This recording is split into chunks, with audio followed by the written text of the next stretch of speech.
Bismillahirrahmanirrahim. Assalamualaikum warahmatullahi wabarakatuh. Alhamdulillahirabbil alamin.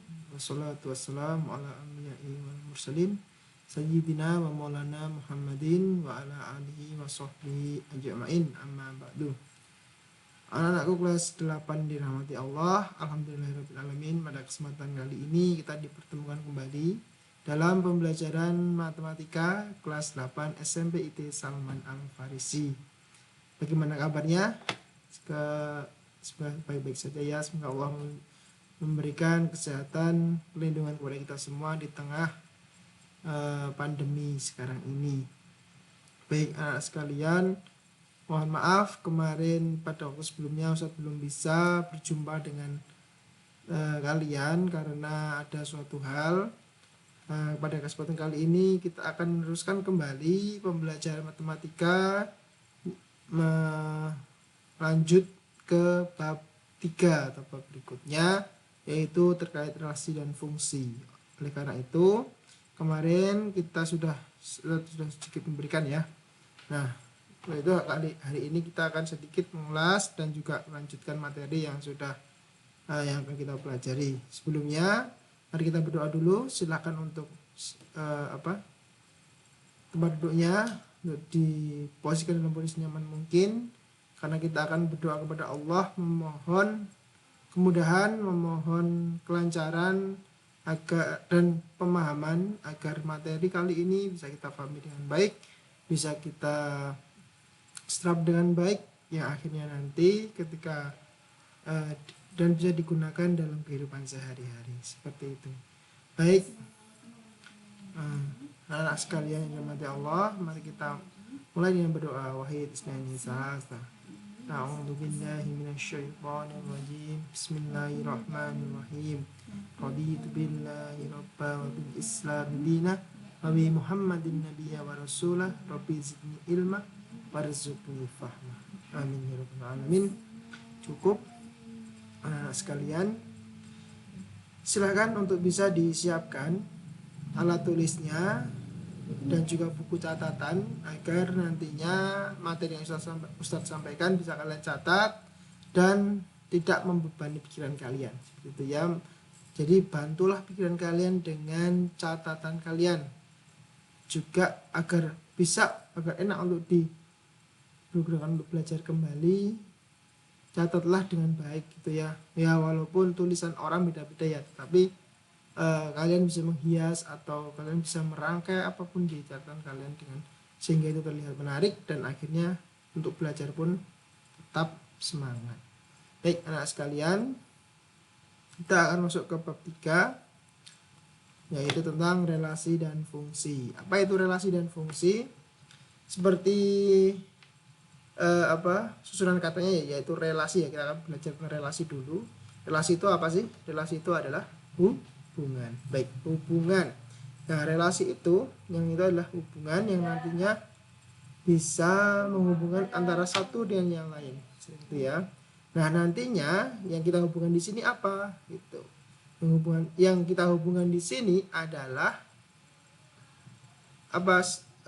di kelas 1 kalian sudah belajar terkait himpunan ya. Nah, itu. Jadi yang kita hubungkan di sini adalah himpunan atau kumpulan. Entah itu kumpulan misalnya kumpulan warna, kumpulan nama orang, kumpulan angka, seperti itu dan lain-lain. Nah, seperti itu. Nah, relasi itu apa sih? Relasi itu adalah suatu aturan yang memasangkan anggota-anggota himpunan A ke anggota B, sehingga anggota himpunan A, misalnya ada suatu himpunan ya, nah itu dia bisa memiliki lebih dari satu pasangan di himpunan B, gitu ya, di himpunan B. Contohnya bagaimana? Nah, kita langsung saja ke catatannya ya, penjelasannya.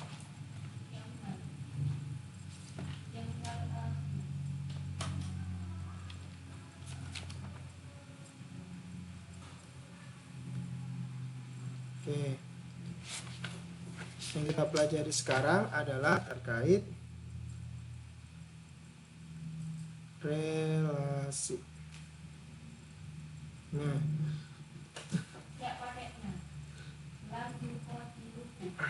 dengan relasi saja apa?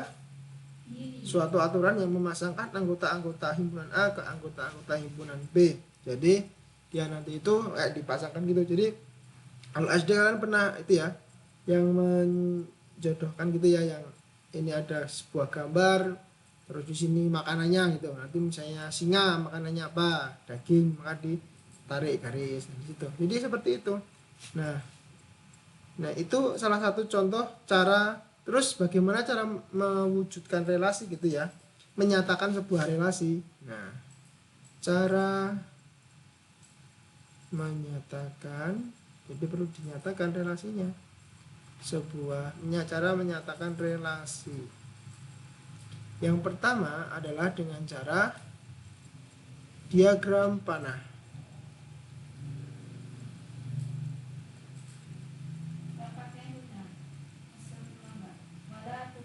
Diagram panah ya, diagram panah ini masih gimana?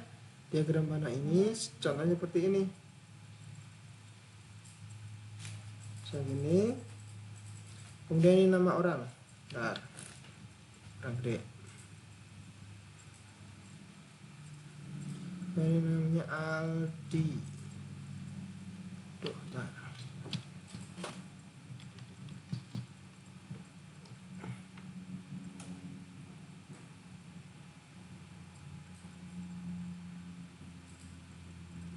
Di Ani, Doni,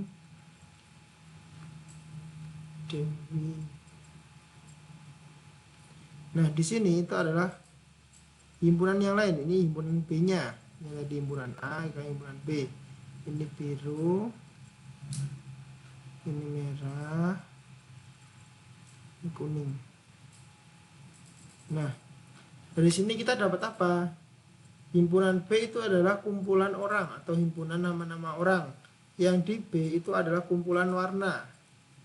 Kemudian ada soal, jadi Aldi itu suka warna biru dan kuning. Ini tarik garis. Nah, ini ada panahnya. Kenapa disebut diagram panah? Karena seperti ini. Dia memiliki panah di sini.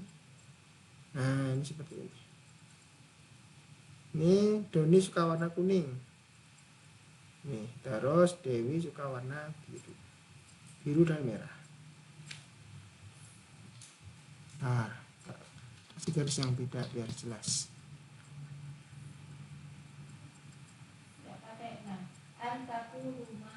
Nah, di sini. Kemudian Doni kuning. Dewi 2 biru dan kuning. Nah, inilah yang disebut dengan diagram panah. Jadi, cara menyatakan relasi yang pertama adalah dengan cara menarik diagram panah. Yang dimana di situ ada himpunan A dan himpunan B. Seperti itu. Ada kumpulan, himpunan A, himpunan B, kumpulan A, kumpulan B. Nah, mereka kemudian dipasangkan sesuai dengan yang diminta oleh soal. Nah, itu ya. Jadi relasi itu adalah yang himpunan A bisa mendapatkan lebih dari satu pasangan dari himpunan B, seperti itu. Kemudian yang kedua, cara menyatakan yang kedua adalah dengan cara, ada yang tahu? Dengan cara himpunan pasangan berurutan.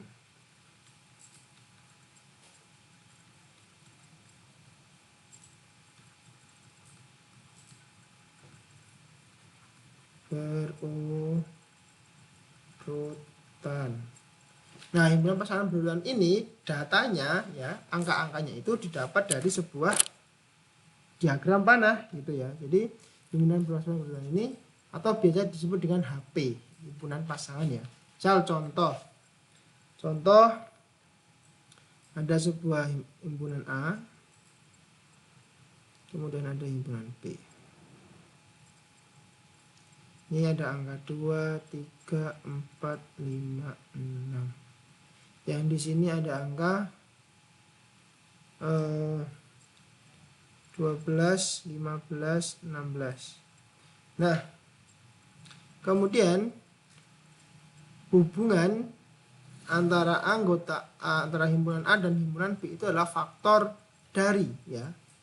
Jadi mana yang anggota himpunan A itu merupakan faktor dari anggota himpunan B.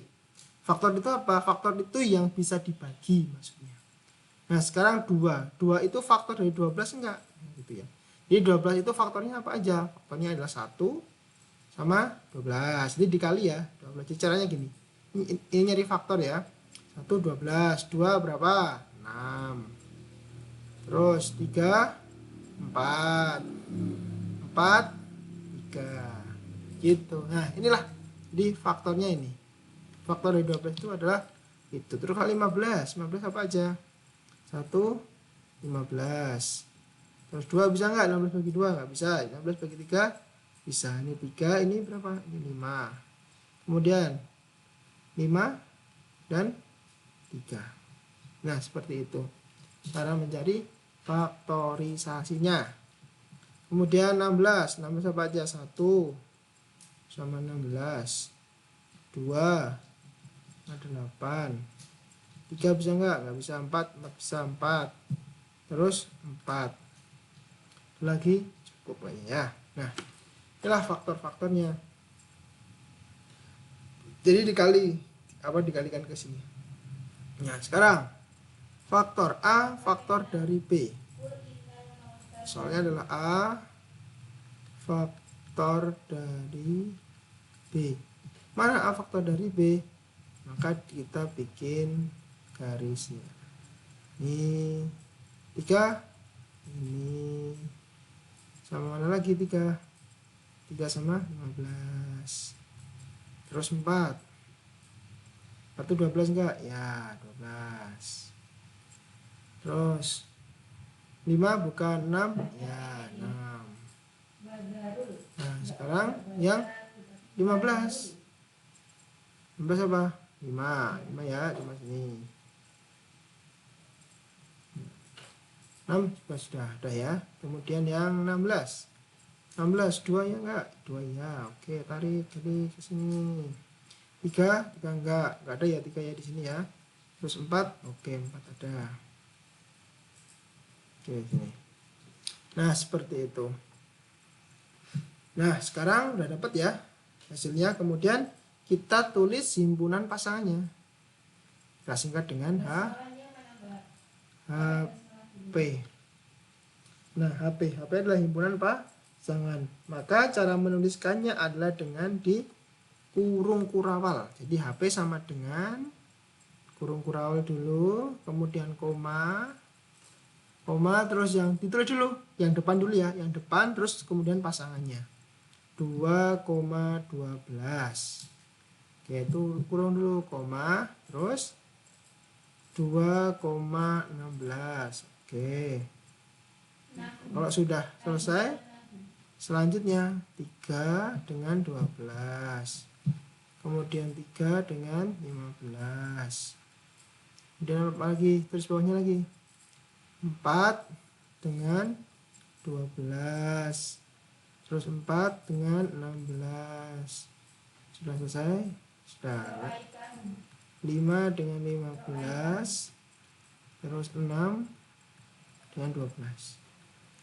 Nah, ini jadi himpunan, jangan lupa dikurung. Nah, inilah yang disebut dengan himpunan pasangan berurutan. Jadi dia urut, kita nulisnya urut. Dia nomor 1, nomor 2, pasangannya yang mana? Oh, ternyata nomor 12. Apakah hanya itu? Tidak ada lagi, yaitu adalah nomor 16. Nah, jadi 2 sama 16 ditulis. Nah, pakai koma ya. Jadi 2, berapa? 3, berapa? 4, berapa? Nah, seperti itu ya anak-anak sekalian. Jadi itulah yang namanya himpunan pasangan. Nah, kemudian sekarang yang ketiga.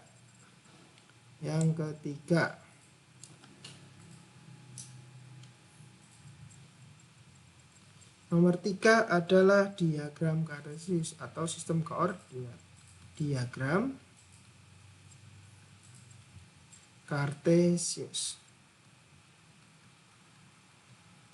Nah, diagram kartesius ini dalam bab sebelumnya kalian kenal dengan sistem koordinat. Jadi yang tanda ini ya, sumbu X dan sumbu Y-nya itu ketika dia disatukan maka dia akan membentuk sebuah diagram. Namanya diagram kartesius. Nah, sekarang misal kita pakai yang ini aja. Ya, kita pakai datanya dari yang nomor 2. Maka kita buat dulu. Nah, sumbu X dan sumbunya kita buat dulu.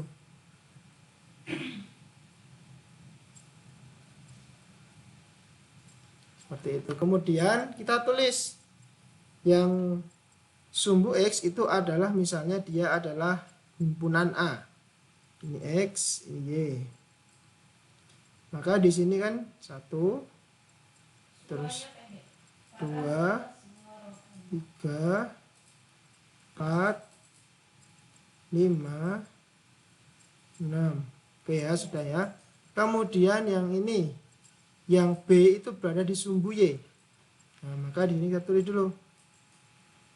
Harus pakai dengan skala ya. Nanti nulisnya yaitu pakai apa jadi kalau diagram kartesius itu nanti kalian persiapkan buku berpetanya. Itu ya, jadi kalian siapkan buku berpetanya. Kemudian 12, kemudian 15 dan 16. Nah, sekarang kita tinggal menuliskan pasangannya. 2 sama berapa? 2 sama 12. Apakahnya dengan 12? Nah, ini ke sini ya. Jadi di sini titiknya. Oke. 2 dengan 16. Oh, tidak dengan 16. Nah, ini titiknya di sini. Nah, gitu. Kemudian 3 dengan 12. Nah, ini titiknya di sini. Terus mana lagi? 3 dengan 15. Baik. Langsung ditarik garis di sini. Seperti itu. Nah, kemudian mana lagi? Nomor 4 apa aja? 4 12. Oke. Terus ini 4 sama mana lagi? 4 sama 16. Titiknya di sini. Kemudian apa lagi? Nomor 5. Yang 5 sama apa? Sama 15 ternyata. Oh, sama ini.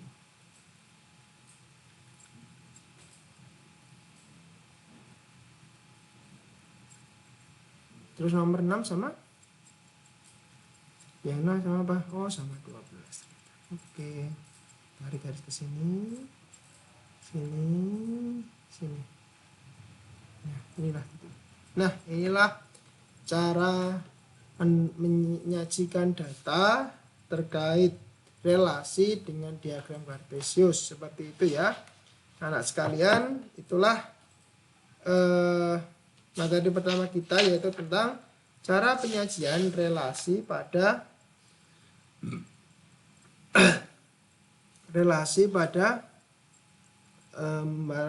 cara menunjukkan relasi pada cara-caranya gitu ya. Ini ada 3 cara tadi ya. Yang pertama adalah dengan cara apa? Dengan cara satu diagram panah, kedua himpunan pasangan berurutan, dan yang ketiga adalah diagram kartesius. Nah, relasi itu yang dimaksud adalah dia hubungan antara A dan B gitu ya. Jadi ingat, ketika nanti tidak menjawab soal itu biasanya akan ditanyakan apa hubungan antara himpunan A dan himpunan B. Apakah itu faktor dari, apakah itu lebih dari, apa itu kurang dari, dan seterusnya. Jadi kalian harus cermati hubungan yang ditarik dari garis A ke himpunan A ke himpunan B itu menandakan apa gitu. Apakah dia faktor, apakah dia lebih dari, apakah dia kurang dari, atau dia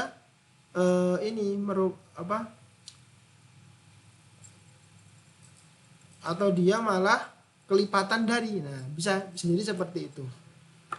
Jadi himpunan bagiannya atau himpunannya itu dilihat.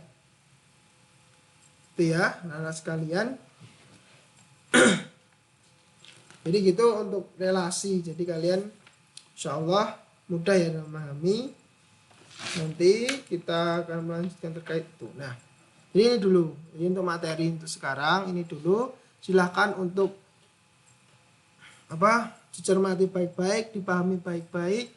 Nantinya insya Allah besok Senin kita akan lanjutkan one day one soal kita. Jadi kalian yang ingin untuk belajar dan menambahkan porsi latihan kalian, silahkan itu dikerjakan karena cuma 1 soal per hari, one day one soal ya. Jadi harapannya itu bisa menambah porsi latihan soal kalian dan itu bisa menambah pemahaman, bisa menambahkan ilmu kita bersama, seperti itu. Baik anak-anak sekalian yang dirahmati Allah, mungkin itu yang bisa Ustaz sampaikan untuk pembelajaran kali ini. Jangan lupa tetap jaga kesehatannya ya. Baik gitu anak sekalian, tetap jaga kesehatannya di rumah maupun dimanapun kalian berada. Insya Allah nanti pembelajaran kita akan seperti ini. Dan jadi mohon bersabar dan tetap mencermati dengan seksama, mengikuti aturan yang ada, mengikuti alur yang sudah disediakan oleh sekolah.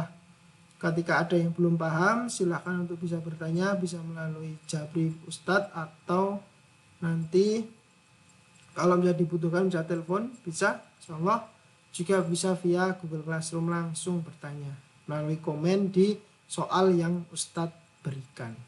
Soal latihan Ustadz berikan. Seperti itu. Anak sekalian dirahmati Allah, mari kita akhiri pembelajaran kali ini dengan membaca hamdalah dan doa kafaratul majelis. Alhamdulillahirabbil alamin. Subhanakallahumma wa bihamdika asyhadu alla ilaha illa anta astaghfiruka wa atubu ilaik. Sekian dari Ustadz, kurang lebihnya mohon maaf. Wassalamualaikum warahmatullahi wabarakatuh.